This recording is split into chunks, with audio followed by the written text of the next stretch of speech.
എടുത്തിട്ടായാലും കുഴപ്പമില്ല. മനോഹരമായിക്കൊണ്ട് നിങ്ങളുടെ പേര് നിങ്ങൾ എഴുതണം.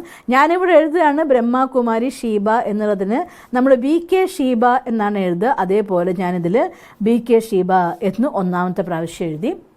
എഗെയിൻ റിപ്പീറ്റ് ചെയ്യുക. നിങ്ങളുടെ ഫീലിങ്ങിന്, ആ ഒരു സന്തോഷത്തിന് നേരത്തെ കണ്ട സെയിം കാര്യം റിപ്പീറ്റ് ചെയ്യരുത്.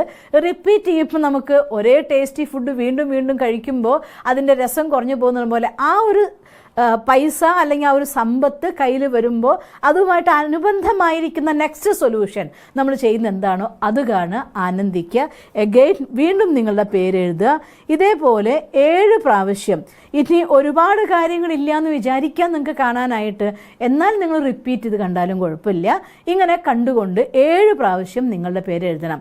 ഓരോ പ്രാവശ്യം എഴുതുമ്പോഴും ആ ഒരു സെയിം സ്റ്റേജിൽ അനുഭവിച്ചുകൊണ്ട് എക്സ്പീരിയൻസ് ചെയ്ത് ഒരു മെൻ്റൽ മൂവി ക്രിയേറ്റ് ചെയ്ത് ഒരു സിനിമ കാണുമ്പോൾ ഞാൻ കാണാറുണ്ട്.